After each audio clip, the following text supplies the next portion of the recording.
want to start off by maybe setting the stage for our audience for today. So can we start with how you would or how we should define inclusivity in terms of Sri Lanka's workforce? So, I think how we should define it is, helping all people thrive and feel valued and being able to contribute. Sri Lanka, when we talk about inclusion, we are still talking about sort of gender and female workplace participation efforts. I think one of the key things that we think about is when you may set the stage for including everyone else, especially people with disabilities, parents with children with disabilities, you automatically sort of strengthen the ability of women to work.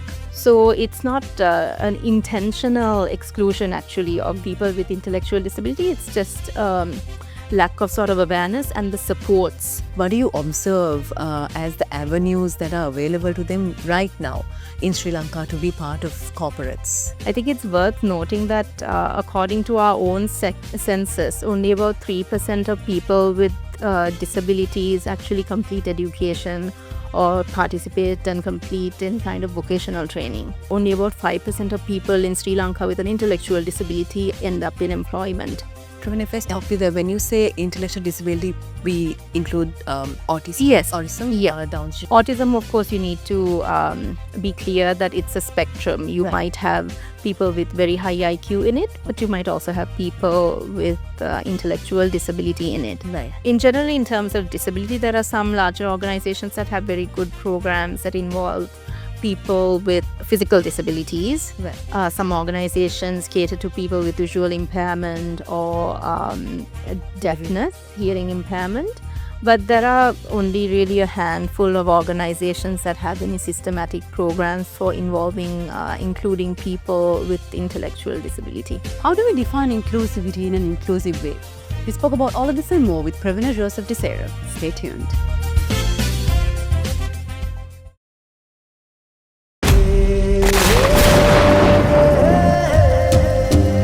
When you have an ambition, trust your instincts, move forward. This is your moment to shape your future, to be independent, to strengthen yourself. Your time is now. Accelerate your progress, empowering your progress for a fulfilled life. Union Assurance. For 30 years, LMD has been the voice of business in Sri Lanka, capturing the pulse of the nation's corporate landscape through its iconic covers. Each cover tells a story, from the first edition in 1994 to the present day, narrating key moments, leaders and trends that have shaped Sri Lanka's business ecosystem. Over the years, LMD covers have featured thought leaders, business pioneers and game-changing innovations, reflecting the evolution of industries and the economy. As we celebrate 30 years, these covers represent more than just publications. They are a testament to LMD's legacy of excellence in business journalism and its unwavering commitment to being Sri Lanka's leading voice of business. LMD, Sri Lanka's voice of business, a legacy of 30 years.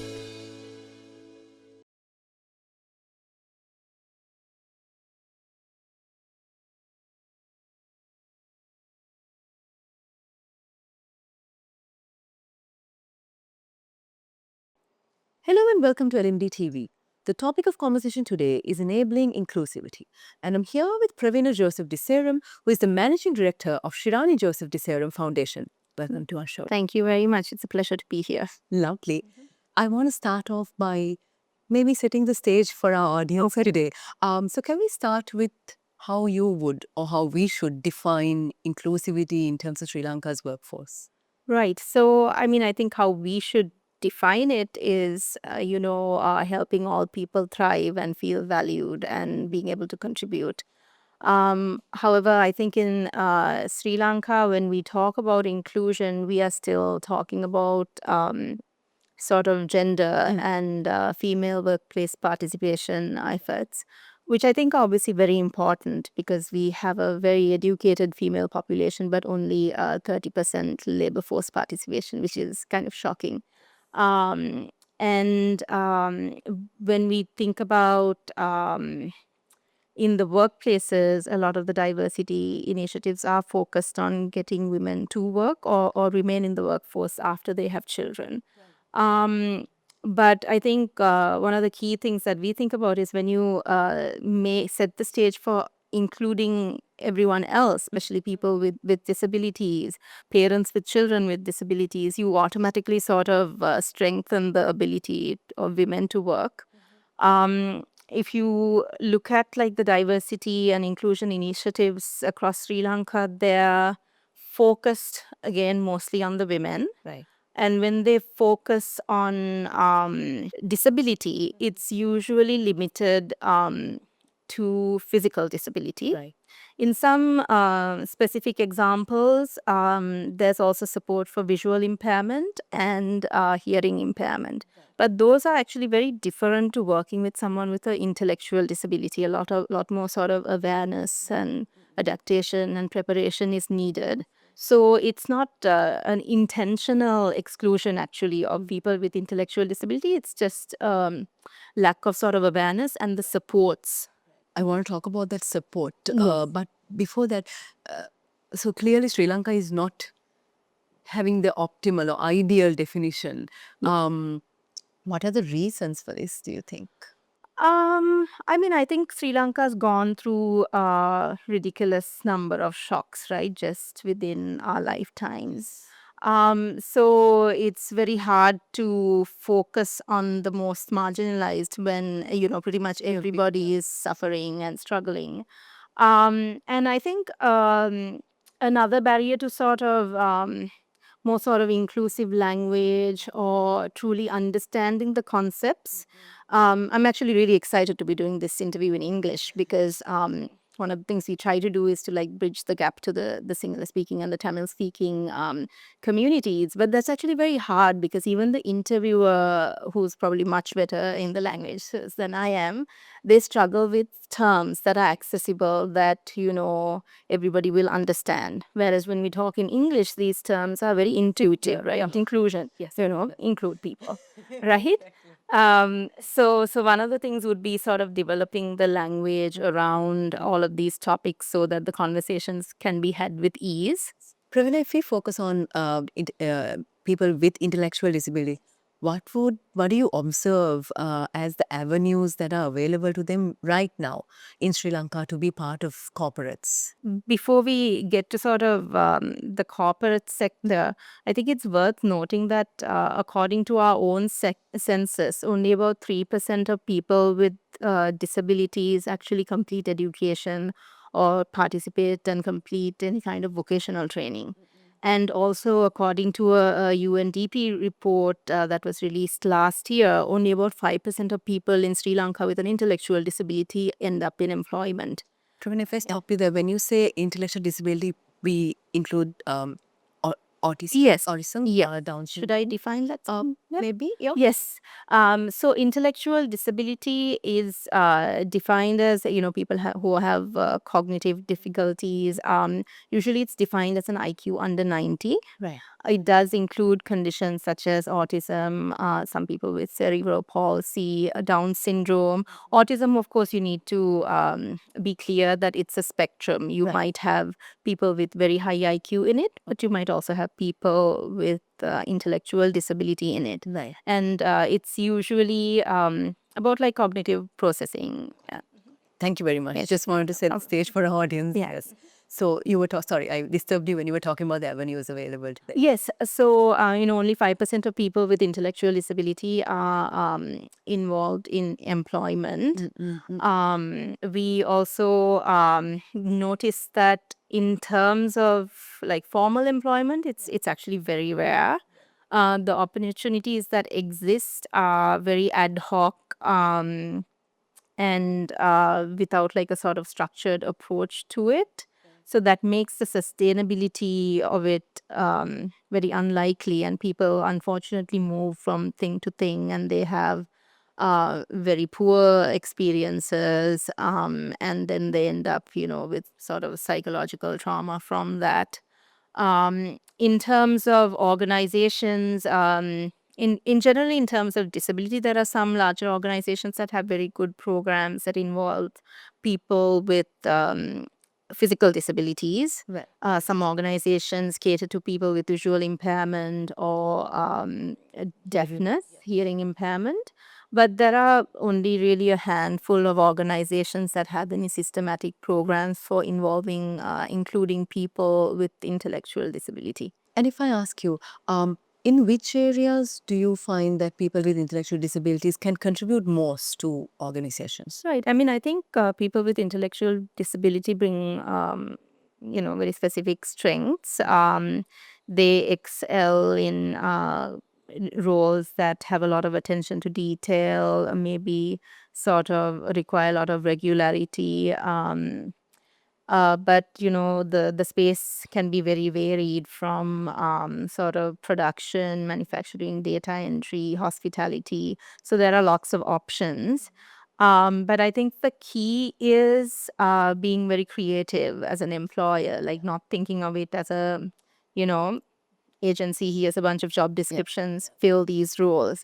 It doesn't really lead to much success if you take that approach. But how we work is we look at an organization and what are the functions that are there that they need, not sort of like charity, like put someone in there. That's true. But what does the organization need, and what are those needs that can be filled by a person with intellectual disability? So we recommend that they carve out a role that a person can succeed at, Right. and really set in place the processes and the supports to help this person thrive.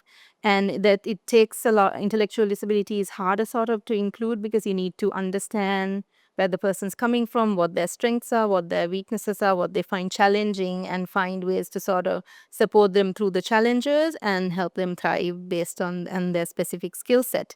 And one of the things that we see from sort of very well-meaning organizations is that they really want to push forward this idea of inclusion. So they try to fit people with disability into very sort of visible roles. So once we got, someone sought our help because a person with a speech impediment, a difficulty, had been placed in a receptionist role. So that's really demotivating for all parts of this equation, because you now put someone in a role that they're not suited to, they're not able to do it. Yes, but if you do the matching well, that's for anybody, right? I mean, it's a problem that we have across Sri Lanka when we think about education or employment. We don't really guide people towards, picking something they're passionate about that matches their talents. And that's like a really alien concept to them, because they're all like dependent on, okay, this is your Z-score, you go here. You go here. Yeah. Right? Yeah. So companies cannot have a blanket policy in terms of people with intellectual disabilities. Is it a more one-on-one case? Yes, I mean, as ideally everything should be, but obviously it's not very feasible. But when it comes to working with people with intellectual disability, it's important to really look at their strengths and weaknesses and try to play to their strengths, which is good advice about any employee, really. And this is why we say that it's not a charitable act to employ someone with a disability, or to think about inclusion, because it actually strengthens the whole workplace culture. Your team becomes more empathetic, more able to problem solve, think outside the box. It's time now to take a very short break, but we'll soon be back to talk more about inclusivity.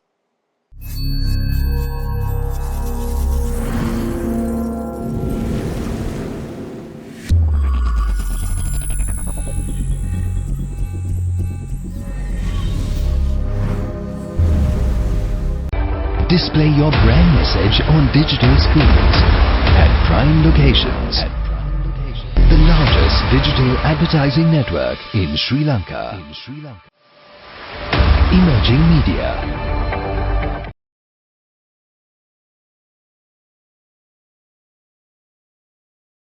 Welcome back to the show. We're in conversation with Praveena Joseph de Saram, the Managing Director of Shiranee Joseph de Saram Foundation. And Praveena, if I ask about the other side of the story, Right. what areas are challenging for those with intellectual disability in organizations, and of course, how can we mitigate them? Right. So I think quite often the things that people struggle with in organizations are not really to do with their ability to perform, but Right. actually the barriers that are set In the up. ecosystem. Yes, in the ecosystem. So it can be something simple as accessibility.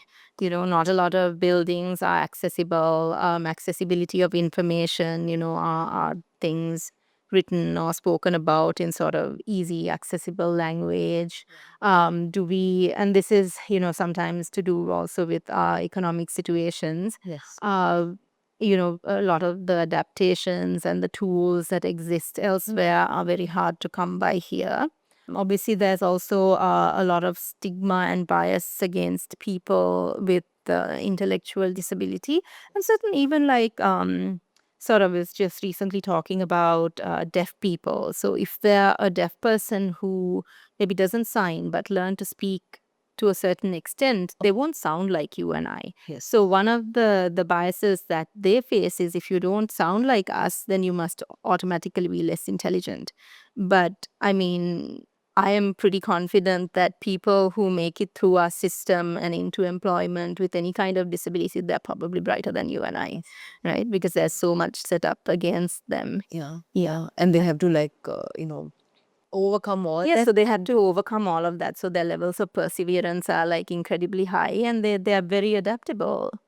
Yes. So, and then also about sort of when you say inclusion, it's not just about putting a person in the workplace, but helping them feel like they're part of the group.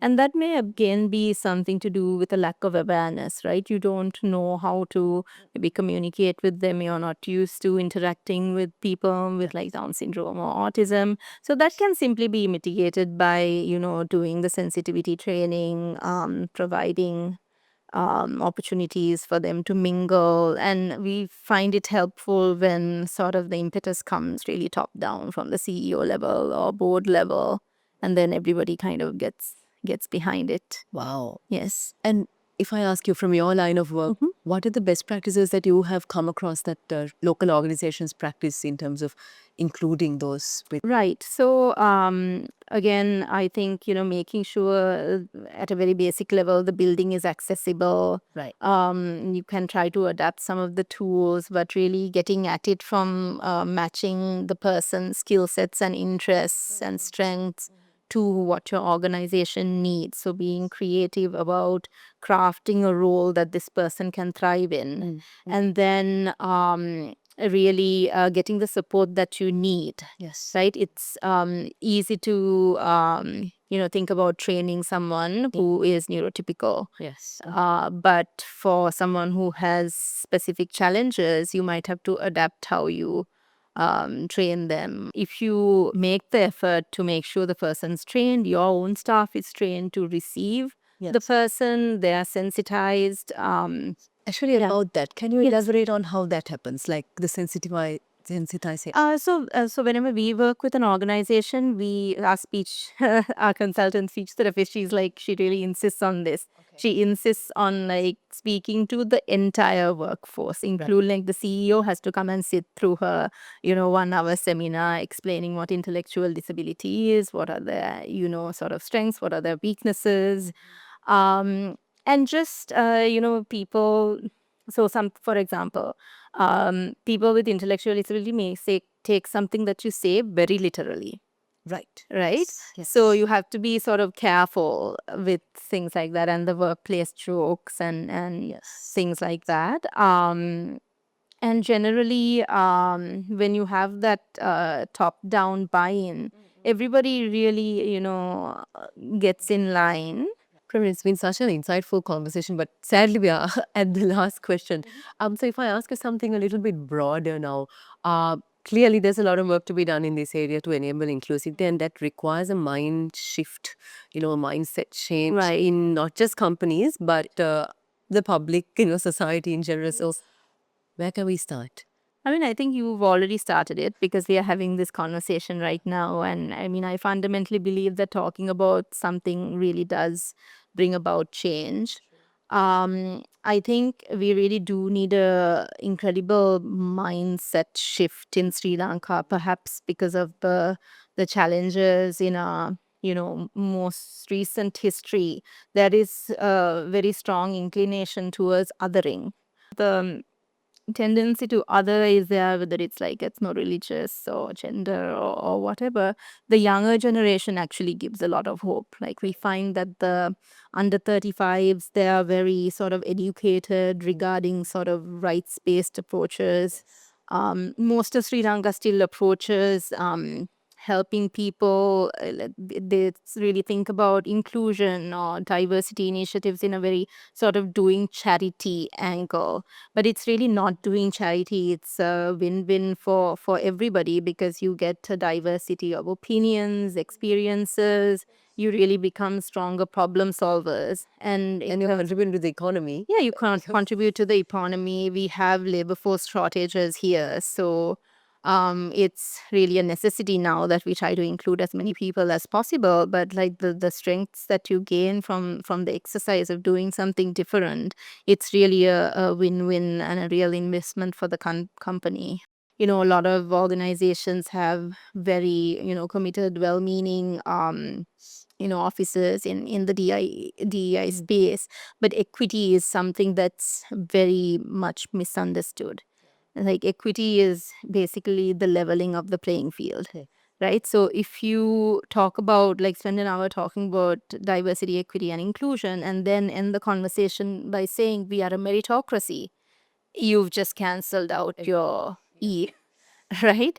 So that's sort of like even education of the professionals who are in that space is very important. Praveena, since we are almost at the end now, can I ask you to share any final thoughts you have on how we can enable inclusivity? Absolutely. I mean, I think the mindset change that we need is definitely to really change the way we think about disability, right? To think rather about potential and ability rather than inability. And, this can be done on multiple different levels. Obviously, at the individual level, the more you mix with people with all sorts of abilities and challenges, the more likely you are to understand them, how to work with them, and you might get ideas about how you might include them in the workplace also. And obviously, at a corporate level, a lot of investment needs to be made in changing mindsets, making investments in going the whole distance, providing supports, making sure the relationships are not tokenistic but have long-term sustainability. And there's much to be gained for the companies in doing that, just in changing sort of like adaptability, empathy. All of those things build really strong teams. And something that's really lacking in Sri Lanka, which is probably one of the things that's holding everybody else back, is that there are no real government incentives or programs that reward truly inclusive workplaces. So in the US, for example, if you hire people from certain targeted groups, which are typically people who have been marginalized, you get tax incentives, right? So that is nothing like that here. So you're really asking companies to make an investment purely out of goodwill, right? And you can make the case in a business sense, saying that it is good for your culture, good for your, brand reputation. It's good for, morale, all of that. But at the end of the day, in a country that is as resource constrained and have gone through the economic shocks that we have, it's a really high ask. Of course, without the government backing for it. Praveena, that idea of tax incentives, I mean, that's a really, really good idea. I don't know how feasible it is for Sri Lanka, but what can our government? So, I mean, I think our government has had intentions towards being more inclusive or fostering inclusion and diversity in the workforce. There's actually a government circular from 1988, that's like nearly 40 years ago, that suggests public institutions should hire 3% of their vacancies, that they should be filled by people with disabilities. Wow. But That's a very big number. it is a very big number, but that's nowhere near being filled. And that circular also goes to say, provided they have the prerequisite qualifications or skills. Now, the problem there is they've basically made a requirement or a suggestion, and they've given the out also.